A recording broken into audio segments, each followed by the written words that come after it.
ಸದ್ಯಕ್ಕೆ ಸೋಷಿಯಲ್ ಮೀಡಿಯಾದಲ್ಲಿ ಅರಗಿಣಿಯೇ ಹಾಡಿನ ಸದ್ದು ಜೋರಾಗಿ ಕೇಳಿಬರ್ತಾ ಇದೆ. ಯಾರಪ್ಪ ಇದು ಅರಗಿಣಿ ಅಂತ ಹಾಡ್ತಿದ್ದಾರೆ ಅಂತ ಯೋಚನೆ ಮಾಡಬೇಡಿ, ಯಾಕಂದರೆ ಮ್ಯಾಂಗೋ ಪಚ್ಚ ಸಿನಿಮಾ ರಿಲೀಸ್ಗೆ ರೆಡಿಯಾಗಿ ನಿಂತಿದೆ. ಇದ್ರ ಬಗ್ಗೆ ಮಾತಾಡೋಕ್ಕೆ ಚಿತ್ರದ ನಾಯಕ ಸಂಚಿತ್ ಸಂಜೀವ್ ಅವರು ನಮ್ಮ ಜೊತೆಗಿದ್ದಾರೆ. ಅವ್ರನ್ನ ಮಾತಾಡ್ಸೋಣ. ಮೊದಲಿಗೆ congratulation. Thank you so much.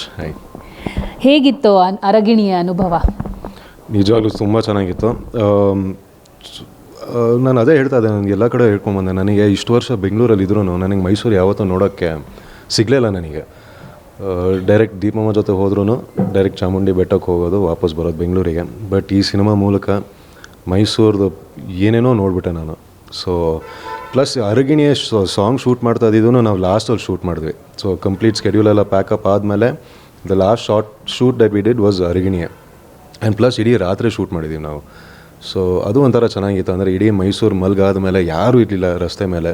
So Kajal, ನಾನು, Harsha master, it was a beautiful experience. ಮಾತ್ರ ಆರಾಮಾಗಿ ಶೂಟ್ ಮಾಡಿಕೊಂಡು ಎಷ್ಟು ಬ್ರೀಸಿಯಾಗಿದೆಯೋ ಹಾಡು ಅಷ್ಟೇ ಬ್ರೀಸಿಯಾಗಿ ಆರಾಮಾಗಿ ಒಂದೊಂದು ಲೊಕೇಶನ್ಗೆ ಹೋದ್ರೂ it was a very beautiful experience. So I think Mysuru also supported, ತುಂಬಾ ಸಪೋರ್ಟ್ ಮಾಡ್ತು. So it was a great experience. ಒಂದು ಕಡೆ ಪೀಸ್ ಆಗಿರುವಂಥ ಮೈಸೂರು, ಒಂದು ಕಡೆ ಸುಚಿ ಮತ್ತು ಪಚ್ಚಿಯ ಒಂದು ಒಡನಾಟ, ಪಚ್ಚಂದ ಒಡನಾಟ ಹೆಂಗಿತ್ತು? ಅಂದರೆ ಪೀಸಲ್ಲಿ ಶೂಟಿಂಗ್ ಮಾಡೋ ಎಕ್ಸ್ಪೀರಿಯನ್ಸ್ ಆಗಿರ್ಬೋದು, ಎಕ್ಸ್ಪ್ಲೋರ್ ಆಗಿರುವಂಥ ರೀತಿ ಆಗಿರ್ಬೋದು, ಹೇಗಿತ್ತು ಅಂತ? ತುಂಬ ಚೆನ್ನಾಗಿತ್ತು. ಆ್ಯಕ್ಚುಲಿ ಇದಕ್ಕೆಲ್ಲ ನಾನು ಕ್ರೆಡಿಟ್ ಹರ್ಷ ಮಾಸ್ಟರಿಗೆ ಕೊಡ್ತೀನಿ. ಬಿಕಾಸ್ ಅಲ್ಲಿ ಅದು ಹೋಗ್ತಾ ಹೋಗ್ತಾ ನಂದು ಮತ್ತು ಕಾಜಲ್ದು ಅವ್ರದ್ದು ಹೆಂಗಿತ್ತು ಅಂದರೆ, ನಾವು ಸುಮ್ಮನೆ ಹಂಗೆ ಹ್ಯಾಂಗ್ ಔಟ್ ಮಾಡ್ಕೊಂಡು ಮಾತಾಡ್ಕೊತಾ ಇದ್ವಿ. ಜಾಗ ಸಿಕ್ಕಿದ್ರೆ ಫುಟ್ಪಾತ್ ಮೇಲೆ ಕೂತ್ಕೊತಾ ಇದ್ವಿ. ಅವ್ರು ಏನಂದರೆ ಎಷ್ಟು ಸೈಲೆಂಟಾಗಿ ಬಂದು ಕ್ಯಾಮ್ರಾ ಇಟ್ಬಿಡೋರು ಅಂದರೆ ಹಿಂದ್ಗಡೆ ಅವ್ರು ಕ್ಯಾಪ್ಚರ್ ಮಾಡ್ತಾ ಇದ್ವಿ, ನಮಗೆ ಗೊತ್ತಾಗ್ತಾ ಇರಲಿಲ್ಲ. ನಾವು ಏನೇನೋ ಮಾತಾಡ್ಕೊಂಡು ಏನೇನೋ ಮಾಡ್ತಾಯಿದ್ವಿ. ಬಟ್ ನಮಗೆ ಗೊತ್ತೇ ಇರಲಿಲ್ಲ ಹಿಂದ್ಗಡೆ ಲೈಟಿಂಗು ರೆಡಿ ಮಾಡ್ಕೊಂಡಿರೋರು. ಕ್ಯಾಮ್ರಾ ಬಂದು ಅಷ್ಟು ನೀವೇನೇನು ಕೆಲವು ಎಕ್ಸ್ಪ್ರೆಷನ್ಸ್ ನೋಡ್ತೀರ ಹಾಡಲ್ಲೂ ನನಗೆ ಗೊತ್ತೇ ಇರಲಿಲ್ಲ ಅವ್ರು ಆ್ಯಕ್ಚುಲಿ ಕ್ಯಾಪ್ಚರ್ ಮಾಡ್ತಾ ಇದ್ದಾರೆ ಅಂತ. But that is Harsha master experience. ಅವರು ಇಟ್ ವಾಸ್ ಟೂ ಗುಡ್. ನಾನು ಹೇಳ್ದಂಗೆ ಎಲ್ಲೋ ಒಂದು ಜಾಗ ಸಿಗ್ತಾ ನಾನು ಕಾಜಲಲ್ಲಿ ಕೂತ್ಕೊಂಡು ಸುಮ್ಮನೆ ಏನಾದರೂ ಒಂದು ಹರಟೆ ಹೊಡ್ಕೊಂಡು ಏನಾದರೂ ಮಾತಾಡ್ಕೊತಾ ಇರುವಾಗ he would just come and capture that. So that is why all those emotions, ಆ ಎಕ್ಸ್ಪ್ರೆಷನ್ಸ್ ಆಗಿರಲಿ ತುಂಬ ನ್ಯಾಚುರಲಾಗಿ ಫೀಲ್ ಆಗುತ್ತೆ. So it was very nice. ಅಂದರೆ ನಾನು ಹೇಳಿದ್ನಲ್ಲ, ನಾವು ಇದ್ದಿದ್ದ ಒಂದು 30 ಜನ ಕ್ರೂ. ಸೊ ತುಂಬ ಆರಾಮಾಗಿ ಶೂಟ್ ಮಾಡಿಕೊಂಡು it was a beautiful experience, really a beautiful experience. ಒಂದು ಕಡೆ ನಿಮ್ಮದು ಮತ್ತು ಕಾಜಲ್ ಕಾಂಬಿನೇಷನ್, ಇನ್ನೊಂದು ಕಡೆ ಕಪಿಲ್ ಮತ್ತು ಸಾನ್ವಿ ಕಾಂಬಿನೇಷನ್ಸ್, ಎರಡು ತುಂಬ ಚೆನ್ನಾಗಿ ವರ್ಕೌಟ್ ಆಯಿತು ಅಂತ ಅನಿಸುತ್ತೆ. ಖಂಡಿತವಾಗ್ಲೂ ನನಗೆ ಫಸ್ಟಿಂದನೂ ಇತ್ತು, ಓಕೆ ಸಾನು ಯಾವ್ದಾದ್ರು ಒಂದು ಹಾಡು ಹಾಡಲೇಬೇಕಿದ್ರಲ್ಲಿ ಅಂತ. ಬಿಕಾಸ್ ಜಿಮ್ಮಿ ಟೀಸರ್ಗೂ ಅವಳ she only did the song. And ಇದರಲ್ಲಿ ಪ್ಲಸ್ ಆ ಇಂಗ್ಲೀಷ್ ಲಿರಿಕ್ಸ್ ಬರೋದೆಲ್ಲ ಸಾನ್ವಿನೇ ಬರೆದಿರೋದು. So and plus big fan of ಸಪ್ತಸಾಗರದ ಆಚೆಯಲ್ಲೂ. ಸೊ ನನಗೆ ಯಾವಾಗ ಕಪಿಲ ನೀ ಹಾಡು ಹಾಡ್ತಾ ಇದ್ದಾರೆ ಅಂತ ಹೇಳಿದಾಗ ನನಗಂತೂ ಸಿಕ್ಕಾಬಿಡೆ ಖುಷಿ ಆಯಿತು. ಸೊ ಆ್ಯಂಡ್ ನನಗೇನಂದರೆ ನನಗೆ ಈ ಥ್ಯಾಂಕ್ಫುಲಿ ನನಗೆ ಈ ಇಡೀ ಪ್ರಾಸೆಸ್ಸಲ್ಲೂ I was part of it. Charan ಸ್ಟುಡಿಯೋಗೆ ಹೋಗಿ ಅಲ್ಲಿ ಹಾಡು ಕೇಳಿ from scratch. So it was a amazing experience. ಲಾಸ್ಟಲ್ಲಿ ಫೈನಲ್ ಟ್ರ್ಯಾಕ್ ಕೇಳಿದಾಗಂತೂ ನನಗೆ ಕಣ್ಣಲ್ಲೆಲ್ಲ ನೀರು ಬಂದುಬಿಡ್ತು. Like that feel of the song that both of them, ಅಂದರೆ ಸಾನ್ವಿ ಆಗಿರ್ಬೋದು ಕಪಿಲ್ ಅವರು ಆಗಿರ್ಬೋದು, ವರ್ಕ್ಡ್ ಔಟ್ ವೆರಿ ವೆಲ್. ಈಗಾಗಲೇ ಮಾರ್ಕಿದ್ದು ಮಲೈಕಾ ಹಾಡು ಸೂಪರ್ ಡೂಪರ್ ಹಿಟ್. ಸಾನ್ವಿ ಒಂದು ಬಿಟ್ಟು ಹಾಡಿದ್ದಾರೆ. ಈಗ ಇದರಲ್ಲೂ ಮೋಡಿ ಮಾಡ್ತಾ ಇದ್ದಾರೆ. ಇದು ಸೂಪರ್ ಡೂಪರ್ ಅನಿಸುತ್ತೆ. ಖಂಡಿತವಾಗ್ಲೂ. ಅಂದರೆ ಇದರಲ್ಲಿ ಈ ಸಾಂಗ್ ಮೇಲೆ ನನಗೆ ಆ್ಯಕ್ಚುಲಿ ನಮ್ಮ ಇಡೀ ಟೀಮಿಗೆ ತುಂಬಾ ನಂಬಿಕೆ ಇದೆ. ಬಿಕಾಸ್ ಐ ಥಿಂಕ್ ತುಂಬ ಟೈಮ್ ಆದಮೇಲೆ ಈ ಥರ ಒಂದು ಬ್ರೀಸಿ ಒಂದು ರೊಮ್ಯಾಂಟಿಕ್ ಸಾಂಗ್ ಬರ್ತಾ ಇರೋದು ನನ್ನ ಪ್ರಕಾರ. ಸೊ ನನಗೇನಂದರೆ ಇದು ಒಂಥರ ಪರ್ಸ್ನಲ್ ಫೇವ್ರೆಟ್. ಸೊ ನೋಡೋಣ ಎಷ್ಟು ರೀಚ್ ಆಗುತ್ತೆ, ಎಷ್ಟು ಜನಕ್ಕೆ ಇಷ್ಟ ಆಗುತ್ತೋ ನೋಡೋಣ. ಸಾಂಗ್ ರಿಲೀಸ್ ಆದ ತಕ್ಷಣ ಒಂದು ಸೆಕೆಂಡ್ ವೈಸ್ ನೋಡ್ತಿದ್ದಂಗೆ ವ್ಯೂಸ್ಗಳು ಸಿಕ್ಕಾಪಟ್ಟೆ ಜಾಸ್ತಿ ಆಗ್ತಾ ಇದೆ, ಏರಿಕೆ ಆಗ್ತಾ ಇದೆ. ಸೊ ಇದನ್ನು ನೋಡಿದರೆ ಎಷ್ಟು ಖುಷಿ ಆಗುತ್ತೆ. ಒಂದು ಹಾಡಿಗೆ ಇಷ್ಟು ಹ್ಯೂಜ್ ರೆಸ್ಪಾನ್ಸ್ ಸಿಗ್ತಾ ಇರೋದು ಅಥವಾ ಕಮೆಂಟ್ಸ್ಗಳು ಬರ್ತಾ ಇರೋದು ಎಷ್ಟು ಖುಷಿ ಕೊಡುತ್ತೆ. ನಿಜವಾಗ್ಲೂ ತುಂಬಾ ಖುಷಿ ಆಗುತ್ತೆ. ಮತ್ತು ಎಲ್ಲದಕ್ಕಿಂತ ಹೆಚ್ಚಾಗಿ ನಮ್ಮ ಒಂದು ಡಿಸಿಷನ್ ಮೇಲೆ ಕಾನ್ಫಿಡೆನ್ಸ್ ಬರುತ್ತೆ. ಬಿಕಾಸ್ ಇದು ಒಂಥರ ವೆರಿ ಅನ್ಯೂಶ್ವಲ್ ಸಾಂಗ್ ಹೇಳಬೇಕಂದ್ರೆ. ಮೈಸೂರಲ್ಲಿ ಶೂಟ್ ಮಾಡಿ, ಅಂದರೆ ಕಂಪ್ಲೀಟ್ ಲೋಕಲ್ ಮೈಸೂರಲ್ಲಿ ಶೂಟ್ ಮಾಡ್ತಾ ಇರುವಾಗಲೂ ನಮಗೆ ಅನಿಸ್ತು ಓಕೆ ಮಧ್ಯದಲ್ಲಿ ಕೆಲವು ಇಂಗ್ಲೀಷ್ ಫ್ರೇಸಸ್ ಬರುತ್ತೆ. ಬಟ್ ಅದೇ ಇರೋದು, that is what theatrical experience we want to provide. Cinema ಅದು ಎಷ್ಟೇ ರೂಟೆಡ್, ಎಷ್ಟೇ ರಾ ಆಗಿ, ಎಷ್ಟೇ ಅಂದರೆ ಒಂದು ಮೈಸೂರದು ಒಂದು ಸಿಟಿಯಾಗಿ ಎಷ್ಟು ಯೂಸ್ ಮಾಡ್ಕೊಂಡಿದ್ದೀವೋ ಅದಷ್ಟೇ ಡಿಫ್ರೆಂಟಾಗಿ ಸಾಂಗ್ಸೂ ಇರಬೇಕು ಅಂತ ಹೇಳಿದಾಗ ನಮಗೆ ಈ ಒಂದು ಡಿಸಿಷನಿಗೆ ಬಂದ್ವಿ. ಲೈಕ್ ಲೆಟ್ಸ್ ಟ್ರೈ ಸಮಥಿಂಗ್, ಅಂದರೆ ಒಂದು ಚೂರು ಜಾಸ್ ಥರ ಏನಾದರೂ ಟ್ರೈ ಮಾಡೋಣ. ಅದಷ್ಟು ಯಾರೂ ಟ್ರೈ ಮಾಡಿಲ್ಲ. ಸೊ ಮಧ್ಯದಲ್ಲಿ ಯಾವುದಾದ್ರೂ ಒಂದಿಷ್ಟು ಇಂಗ್ಲೀಷ್ ಹಾಕಿದ್ರೂ ಒಡೆಯಲ್ಲ. ಅಂದರೆ visually it is coming together very well. So ಅದೇ ಹೇಳ್ದಂಗೆ ಇಷ್ಟೆಲ್ಲ ರೆಸಿಪ್ರಿಕೇಷನ್ ಸಿಕ್ಕಿದಾಗ, ಇಷ್ಟೆಲ್ಲ ಪ್ರೀತಿ ಸಿಕ್ಕಿದಾಗ ನಮಗೆ ನಮ್ಮದೇ ಒಂದು ಡಿಸಿಷನ್ಸ್ ಮೇಲೆ ಒಂದಿಷ್ಟು ಕಾನ್ಫಿಡೆನ್ಸ್ ಬರುತ್ತೆ. So that it's a very big win. ನಾನೊಂದಿಷ್ಟು ಕಮೆಂಟ್ಸ್ಗಳನ್ನು ಓದ್ತಾ ಇದ್ದೆ, ಬಟ್ ಅದರಲ್ಲಿ ಒಂದು ಕಮೆಂಟ್ಸ್ ನೋಡಿದಾಗ ರಕ್ಷಿತ್ ಶೆಟ್ಟಿ ಮತ್ತು ಸುದೀಪ್ ಅವರ ಸ್ವ್ಯಾಗ್ ಇದರಲ್ಲಿ ಇದೆ ಅಂತ ಒಂದು ಕಮೆಂಟ್ ಬಂದಿತ್ತು. ಸೊ ಇದ್ರ ಬಗ್ಗೆ ಹೇಳಿದ್ರೆ ನನಗೆ ನಿಜವಾಗ್ಲೂ ಅದು ನಾನು ಜಾಸ್ತಿ ಕಮೆಂಟ್ಸ್ ಎಲ್ಲ ಓದೋಕ್ಕೆ ಹೋಗಲ್ಲ. ಬಿಕಾಸ್ ಅದು ಕೆಟ್ಟ ಕಮೆಂಟ್ ಆಗಿರಲಿ, ಒಳ್ಳೆ ಕಮೆಂಟ್ ಆಗಿರಲಿ, ನಾನು ಇನ್ನೂ ಈಗ ಬರ್ತಾ ಇರೋದು ಅಷ್ಟೇ ಇಂಡಸ್ಟ್ರಿಗೆ. ಸೊ ಅದನ್ನ ತುಂಬ ತಲೆಗೆ ಹಾಕೊಳಕ್ಕೂ ಹೋಗಲ್ಲ ನಾನು.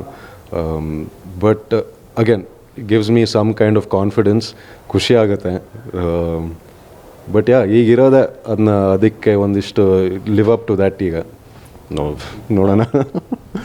ಇನ್ನೊಂದು ವಿಚಾರ, ಈಗ ಪ್ರಶಾಂತ್ ಪಚ್ಚ ಆದ, ಮ್ಯಾಂಗೋ ಪಚ್ಚ ಯಾವಾಗ ಆಗ್ತಾನೆ ಅಂತ ಸಿನಿಮಾ ಮಧ್ಯದಲ್ಲಿ.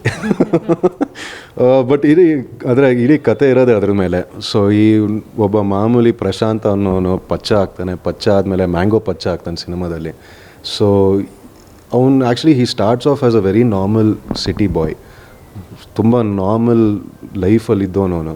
ಅದು ಹೋಗ್ತಾ ಹೋಗ್ತಾ ಕೆಲವು ಸಂದರ್ಭದಿಂದ, ಕೆಲವು ಸಿಚುವೇಶನ್ಸಿಂದ how he becomes so big.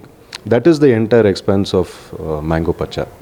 Sir, ಮ್ಯಾಂಗೋನೇ ಯಾಕೆ ಬೇಕು? ಅಂದರೆ ಸೀಸನ್ ಶುರುವಾಗ್ತಾ ಇರುವಾಗಲೇ ಸಿನಿಮಾನ ರಿಲೀಸ್ ಮಾಡ್ತಾ ಇದ್ದೀರಾ. ಆ ಮ್ಯಾಂಗೋನ ಅಥವಾ ಬೇರೆ ಮ್ಯಾಂಗೋನ? ಅದೆಲ್ಲ ಸಿನಿಮಾದಲ್ಲಿ ಹೇಳ್ತೀವಿ, ಬಟ್ ಖಂಡಿತವಾಗ್ಲೂ ಬೇರೆನೇ mango. But again it is very Mysuru ಒಂದು ಇತಿಹಾಸದಲ್ಲಿ ತುಂಬಾ ಡೀಪ್ಲಿ ರೂಟೆಡ್ ಅದು. ಸೊ ಆ ಟಾಪಿಕ್ ಇಟ್ಕೊಂಡು ಮಾಡ್ತಾ ಇರೋದು, ಅದು ಎಲ್ಲರಿಗೂ ಗೊತ್ತೇ ಇರೋದು. ಈಗ ಅದೇನು ಸಸ್ಪೆನ್ಸ್ ಅಂತೇನಿಲ್ಲ ಅದರಲ್ಲಿ. But it is something very very personal to Mysuru, mango. Okay. ಇದ್ರ ಜೊತೆಗೆ ಒಂದಿಷ್ಟು ಆ್ಯಕ್ಷನ್ಸ್ಗಳು ಅಥವಾ ಹಾಡುಗಳು ಅಂತ ಬಂದಾಗ ಪ್ರಿಪೇರ್ ಯಾವ ಥರ ಆಗಿದ್ದೀರಾ ಅಂತ? ಯಾಕಂದರೆ ಸುದೀಪ್ ಸರ್ ಯಾವ ಥರ ಆ್ಯಕ್ಷನ್ ಸೀನ್ಗಳನ್ನು ಮಾಡ್ತಾರೆ ಅನ್ನೋದು ಗೊತ್ತು, ಬಟ್ ಆ ನಿರೀಕ್ಷೆಯಲ್ಲೇ ಅಭಿಮಾನಿಗಳು ಇರ್ತಾರೆ. ಸೊ ಇವರು ಕೂಡ ಅದೇ ಥರ ಮಾಡ್ತಾರೆ. ಬಟ್ ಅದಕ್ಕೆ ಯಾವ ಥರ ಪ್ರಿಪೇರ್ ಆಗಿದ್ರಿ, ಅಥವಾ ಯಾವ ಥರ ಅದು ವರ್ಕೌಟ್ ಆಗುತ್ತೆ ಅಂತ ಹೇಳಿ? ನಂದು ಫಸ್ಟ್ ಸಿನಿಮಾ. ನನಗೂ ಆ್ಯಕ್ಚುಲಿ ಮೊದಲನೇ ದಿನ ಎಸ್ಪೆಷಲಿ ಫೈಟ್ ಅಂತ ಹೋದಾಗ ಒಂದು ಕ್ಲೈಮ್ಯಾಕ್ಸ್ ಫೈಟ್ ಶೂಟ್ ಮಾಡಿದ್ವಿ, ವಿಚ್ ಇಸ್ ಮಧ್ಯದಲ್ಲಿ ಶೂಟ್ ಮಾಡಿದ್ವಿ. ಅದರಲ್ಲಿ ರವಿ ವರ್ಮ ಮಾಸ್ಟರ್ ಕೊರಿಯೋಗ್ರಾಫ್ ಮಾಡಿದ್ದು. ಅದನ್ನ ಆನೆಸ್ಟಾಗಿ ಹೇಳ್ಬೇಕಂದ್ರೆ ನನಗೆ ಸಿಕ್ಕಾಪಟ್ಟೆ ಭಯ ಆಯಿತು ಅಲ್ಲಿಗೆ ಹೋಗಿ ಮಾಡಿದಾಗ. ಬಿಕಾಸ್ ಮೊದಲನೇ ಸಿನಿಮಾ ನಂದು. ಅದೇನೇ ಇರಲಿ, ಅದು ಎಷ್ಟೇ ಪ್ರಿಪರೇಷನ್ಸ್ ಆಗಿರಲಿ, ಕ್ಯಾಮ್ರಾ ಮುಂದೆ ಒಂದು ಬಾಡಿ ಲ್ಯಾಂಗ್ವೇಜ್ ಆಗಿರ್ಬೋದು, ಒಂದು ಆ್ಯಟಿಟ್ಯೂಡ್ ಆಗಿರ್ಬೋದು, ಒಂದು ಲುಕ್ ಆಗಿರ್ಬೋದು, ಅದು ಮಾಡೋ ತನಕ ನಮಗೂ ಗೊತ್ತಾಗಲ್ಲ ಆ್ಯಕ್ಚುಲಿ ಇದು ವರ್ಕ್ ಆಗ್ತದೆಯೋ ಇಲ್ವೋ ಅಂತ. ನೀವು ಹೇಳ್ದಂಗೆ ಓಕೆ, ಸುದೀಪ್ ಸರ್ದಾಗಿರ್ಬೋದು, ರಕ್ಷಿತ್ ಶೆಟ್ಟಿದಾಗಿರ್ಬೋದು, ಏನೋ ಒಂದು ಸ್ವ್ಯಾಗ್ ಇದೆ ಅಂತ ಹೇಳಿದಾಗ ಅದು ನಾನು ಫಸ್ಟೇ ಪ್ರಿಪೇರ್ ಮಾಡ್ಕೊಂಡು ಹೋಗಲಿಲ್ಲ. ಅದು ತುಂಬ ಡೆಲಿಬ್ರೇಟ್ ಅನಿಸ್ಬಿಡುತ್ತೆ ಅವಾಗ. ನನಗೇನಂದರೆ I just wanted to ease into it ಇಟ್. ಹೋಗೋಣ, ನೋಡೋಣ. Because and plus we are in the hands of great technicians. Ravi Varma master ಅಂತ ಹೇಳಿದಾಗ ಎಂತೆಂಥ ಸಿನಿಮಾ ಮಾಡಿರೋರು, ಎಷ್ಟು ವರ್ಷದಿಂದ ಮಾಡ್ಕೊಂಡು ಬಂದಿರೋರು. And we are very lucky, very very senior technician ಇವತ್ತು ನಮ್ಮ ಇಂಡಸ್ಟ್ರಿಯಲ್ಲಿ. ಸೊ ನನಗೆ ಎಲ್ಲದಕ್ಕಿಂತ ಹೆಚ್ಚಾಗಿ ನನಗೆ ಅವ್ರ ಮೇಲೆ ನಂಬಿಕೆ ಇತ್ತು. And he is a task master. ಅವರು ಬಿಡೋದೇ ಇಲ್ಲ, ಶಾರ್ಟ್ ಬರೋ ತನಕ ಬಿಡೋಲ್ಲ ಅವರು. ಬೈಬೇಕಂದ್ರೂ ಮೈಕಲ್ಲೇ ಡೈರೆಕ್ಟಾಗಿ ಬೈತಾರೆ. ಅವ್ರಿಗೆ ಒಂಥರ ಯಾವುದೋ ಒಂಚೂರು ಹಿಂದೆ ನೋಡಲ್ಲ ಅವರು. ಸೊ ನನಗೆ ಅವ್ರ ಮೇಲೆ ನಂಬಿಕೆ ಇತ್ತು. And I think Hi got that body language out for me. So preparations ಅಂತ ಬಂದಾಗ ನಾನು ಆ್ಯಕ್ಚುಲಿ ರವಿ ವರ್ಮ ಮಾಸ್ಟರ್ ಅವ್ರ ಜೊತೆನೇ ನಾನು ಒಂದು 2 months ಫೈಟ್ ಟ್ರೈನಿಂಗ್ ಎಲ್ಲ ಮಾಡಿದೆ. ಬಟ್ ನನ್ನ ಪ್ರಕಾರ ಅದು ಎಷ್ಟೇ ಟ್ರೈನಿಂಗ್ ಮಾಡಿದ್ರು, ಅದು ಏನೇ ಮಾಡಿದ್ರು, ಸೆಟ್ಟಲ್ಲಿ ಹೋದಾಗ it is a completely different atmosphere, completely different kind of ಎಕ್ಸ್ಪೀರಿಯನ್ಸೇ ಅದು. ಸೊ ಅದೇನಂದರೆ ಅದು ಎಷ್ಟೇ ಕಲ್ತು ಬಂದ್ರೂ ಅಲ್ಲಿ ಕ್ಯಾಮ್ರಾ ಮುಂದೆ ನೀವೇನು ಮಾಡ್ತೀರೋ ಅದು through experience only we can learn. So preparations ಅದು ಬರೀ ಮೆಂಟಲಿ ಪ್ರಿಪೇರ್ಡ್ ಆಗಿದೆ ಅಷ್ಟೇ, ನಥಿಂಗ್ ಎಲ್ಸ್. ಸೊ ಇನ್ನೊಂದು ಕಡೆ ಪ್ರೊಡಕ್ಷನ್ ಹೌಸ್ ಬಗ್ಗೆ, ಪ್ರಿಯಾ ಸುದೀಪ್ ಅವರ ಒಂದು ನಿರ್ಮಾಣ, KRG ಅವರು ಅವರ ಕೊಲಾಬ್ರೇಷನಲ್ಲಿ ಮಾಡ್ತಾ ಇರುವಂಥ ಒಂದು ಸಿನಿಮಾ. ಏನಂದರು ಪ್ರಿಯಾ ಮೇಡಮ್? ಯಾವುದ್ರ ಬಗ್ಗೆ? ನಿಮ್ಮ ಈ ಹಾಡಿನ ಬಗ್ಗೆ ಆಗಿರ್ಬೋದು, ನಿಮ್ಮ ಸೀನ್ಗಳನ್ನು ನೋಡಿದಾಗ. ಅವ್ರು ಆ್ಯಕ್ಚುಲಿ ಫಸ್ಟಿಂದನೂ ವೆರಿ ವೆರಿ ಇನ್ವಾಲ್ವ್ಡ್ ಆಯಿತಾ. ಸೊ ನನಗೇನಂದರೆ ನನ್ನ ಫಸ್ಟ್ ಸಿನಿಮಾ. ಸೊ ನಿರ್ಮಾಪಕರಿಗಾಗಿ ಅವ್ರಿಗೂ ಫಸ್ಟ್ ಸಿನಿಮಾ ಇದು. So it was nice. ಅಂದರೆ ಒಟ್ಟಿಗೆ ಕಲಿತಾ ಇದ್ವಿ ಸಿನಿಮಾ ಬಗ್ಗೆ. ಸೊ ಕಂಪ್ಲೀಟ್ಲಿ ಪೂರ್ತಿ ಇನ್ವಾಲ್ವ್ಡ್. ಡೈಲಿ ರಶಸ್ ನೋಡೋರು. ನಾವೇನಾದರೂ ಒಂದು ಸೀನ್ ಮುಗಿಸಿದ್ರು ಟಪ್ ಅಂತ ನಾವು ಅವ್ರಿಗೆ ಕಳಿಸ್ತಾ ಇದ್ವಿ. So she was very happy. ಅಂದರೆ ಬಟ್ ನನಗೆ ಎಲ್ಲಕ್ಕಿಂತ ಹೆಚ್ಚಾಗಿ what makes me happy is KRG studios and ಸುಪ್ರಿಯಾನು ಒಟ್ಟಿಗೆ ಬಂದು ಇವತ್ತು ನಾವು ಮಾಡಿರೋ ಪ್ರಾಡಕ್ಟ್ನ ನೋಡಾದ್ಮೇಲೆ ನಿಜವಾಗ್ಲೂ ಹೆಮ್ಮೆ ಪಡ್ತಾರೆ ಅವರು. ಅದು ನನಗೆ ಅವ್ರ ಎಕ್ಸ್ಪ್ರೆಷನ್ಸಲ್ಲಿ ಗೊತ್ತಾಗುತ್ತೆ, ಅವ್ರ ಮಾತಲ್ಲಿ ಗೊತ್ತಾಗುತ್ತೆ. So I think that is ನಮಗೆ ಫಸ್ಟ್ ವಿನ್ ಅದೇ. ವೆನ್ ದ ಪ್ರೊಡ್ಯೂಸರ್ಸ್ ಸಿನಿಮಾ ನೋಡಾದ್ಮೇಲೆ ಖುಷಿ ಪಡ್ತಾರಲ್ಲ, ನಮಗೆ ಅದೇ ಫಸ್ಟ್ ವಿನ್ ಆಗಿರೋದು. So but yeah, overall I think we very happy with the product. Sudeep sir ಏನಂದರು? ಯಾಕಂದರೆ ಅವರು ಈಗಾಗಲೇ ಇಂಡಸ್ಟ್ರಿಯಲ್ಲಿ ಮುಂದಕ್ಕೆ ಹೋಗಾಗಿದೆ. ಬಟ್ ನಿಮ್ಮ ಸ್ಟಾರ್ಟಿಂಗ್ ಏಜ್, ಅವರು ಸ್ಟಾರ್ಟಿಂಗ್ ಬಂದಾಗ ತುಂಬ ಸ್ಟ್ರಗಲ್ ನೋಡಿದ್ದಾರೆ. ನಿಮ್ಮ ವಿಚಾರದಲ್ಲಿ ಏನಂದರು ಅಂತ? ನನಗೆ ಒಂದು ಏನು ಗೊತ್ತಾ, ನಾವು ಎಲ್ಲರೂ ಎಕ್ಸ್ಪೆಕ್ಟ್ ಮಾಡ್ತೀವಿ ಅಂದರೆ ಅಷ್ಟೆಲ್ಲ ಎಕ್ಸ್ಪೀರಿಯನ್ಸ್ ಇಟ್ಕೊಂಡಾಗ ಏನಾದರೂ ಒಂದು ಹೇಳಿರ್ತಾರೆ, ಏನಾದರೂ ಒಂದು ಮಾಡಿರ್ತಾರಂತ. But actually he is been very ಅಂದರೆ ಫಸ್ಟ್ ಸ್ಕ್ರಿಪ್ಟ್ ತೊಗೊಂಡು ಹೋದಾಗ ಆಲ್ಮೋಸ್ಟ್ 1 ಮಂತ್ ಕೂತ್ಕೊಂಡ್ವಿ, ನಾವೆಲ್ಲರೂ ಕೂತ್ಕೊಂಡ್ವಿ. ದೀಪಮ್ಮ ಆಗಿರ್ಬೋದು, ವಿತ್ ಡೈರೆಕ್ಟರ್, ನಾನು, ನಮ್ಮ ಅಸೋಸಿಯೇಟ್ ಡೈರೆಕ್ಟರ್ ಎಲ್ಲ ಕೂತ್ಕೊಂಡು ಎಂಟೈರ್ ಸಿನಿಮಾ ಪ್ಲ್ಯಾನ್ ಮಾಡಿದ್ವಿ. ಇಲ್ಲ ಹಿಂಗೆ ಮಾಡಬೇಕು, ಹಂಗೆ ಮಾಡಬೇಕು ಈ ಟೈಮ್. ಸೊ ಅವ್ರದ್ದು ಸಜೆಷನ್ಸ್ ಅಲ್ಲಿಗೆ ನಿಂತು ಅಲ್ಲಿ ತನಕ ಇತ್ತು. ಅದಾದಮೇಲೆ ಪಿಕ್ಚರ್ ಎಲ್ಲ ನೋಡಾದ್ಮೇಲೆ ಅಫ್ಕೋರ್ಸ್ ಕೆಲವು ಒಂದಷ್ಟು ಇತ್ತು, ಹಿಂಗೆ ಮಾಡ್ಬೋದು, ಹಂಗೆ ಮಾಡ್ಬೋದು ಅಂತ. ಬಟ್ ಓವರ್ ಆಲ್ ಇವತ್ತು ನೋಡಾದ್ಮೇಲೆ I think he is realise that ನಾವು ನಮ್ಮ ತಪ್ಪು ಮಾಡೋ ತನಕ ನಮಗೂ ಅದರಿಂದ ಏನು ಕಲಿಬೇಕು ಅನ್ನೋದು I think he's just left it to us. But overall ಅವ್ರಿಗೂ ತುಂಬ ಇಷ್ಟ ಆಗಿದೆ ಸಿನಿಮಾ. ಆ್ಯಕ್ಚುಲಿ ಇವತ್ತು ಅಥವಾ ನಾಳೆ ನೋಡ್ತಾರೆ ಸಿನಿಮಾನ. ಸೊ ನೋಡೋಣ, ಅದಾದಮೇಲೆ ಹೇಳ್ತೀನಿ. ರೆಮ್ಯುನರೇಷನ್ ಕೊಟ್ರಾ? ಖಂಡಿತವಾಗ್ಲೂ ನಾನು ಫ್ರೀಯಾಗಿ ಕೆಲಸ ಮಾಡಲ್ಲ, ಸಾರಿ.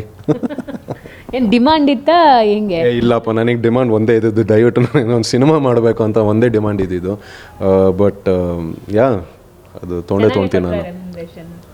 ಚೆನ್ನಾಗಿ ಕೊಟ್ಟರು. ಸೊ ಫೈನಲಿ ನಿಮ್ಮ ತಂದೆ ತಾಯಿ ಏನೇ ಮಾಡಲಿ, ಹೇಗೆ ಇರಲಿ, ತಂದೆ ತಾಯಿಯ ಒಂದು ಬ್ಲೆಸ್ಸಿಂಗ್ ಇರಬೇಕು. ಬಟ್ ಅವ್ರಿಗೊಂದು ಕನಸಿರುತ್ತೆ, ನನ್ನ ಮಗ ಕೂಡ ಇಂಡಸ್ಟ್ರಿ ಕಾಲಿಡ್ತಾ ಇದ್ದಾರೆ ಅಂದಾಗ ಈ ಥರನೇ ಎಕ್ಸ್ಪೆಕ್ಟೇಷನ್ಸ್ ಇರುತ್ತೆ. ನಿಮ್ಮ ತಂದೆ ತಾಯಿ ಎಷ್ಟು ಖುಷಿಯಾಗಿದ್ದಾರೆ, ಸಿನಿಮಾ ಬಗ್ಗೆ ಎಷ್ಟು ಹೋಪ್ಸ್ ಇದೆ? ನಮ್ಮ ತಾಯಿಗಂತೂ ಸಿಕ್ಕಾಪಡೆ ಖುಷಿ ಇದೆ, ಸಿಕ್ಕಾಪಡೆ ಖುಷಿ ಇದೆ. So she is a single parent. So ನನಗೆ ಬೆಳೆಸಿದೆಲ್ಲ ನಮ್ಮ ತಾಯಿನೇ. ಅದು ಎಲ್ಲಕ್ಕಿಂತ ಹೆಚ್ಚಾಗಿ ನಮ್ಮ ಅಜ್ಜಿ. ಸೊ ಇವತ್ತು ಅವ್ರು ಎಲ್ಲೇ ಇದ್ದಾರೋ ಎಲ್ಲೋ ಇದ್ರೂ ನೋಡ್ತಾ ಇದ್ದಾರೆ, ಅದಂತೂ ಗ್ಯಾರಂಟಿ. ಅವರಲ್ಲಿ ನೋಡಬೇಕಾಗಿರೋ ಖುಷಿ ನನ್ನ ಅಮ್ಮನ ಕಣ್ಣನ್ನು ನೋಡ್ತೀನಿ. So she is extremely proud. ಅವರಿಗೆ ರಿಸಲ್ಟದು ಅದು ಇದು ಅದ್ರ ಎಲ್ಲ ಯಾವುದು ಯೋಚನೆನೇ ಇಲ್ಲ. ಶಿ ಈಸ್ ಲೈಕ್, ಇಲ್ಲ ಬಿಟ್ಬಿಡೋ, ದೇವ್ರ ಕೈಲಿ ಬಿಟ್ಬಿಡೋದ.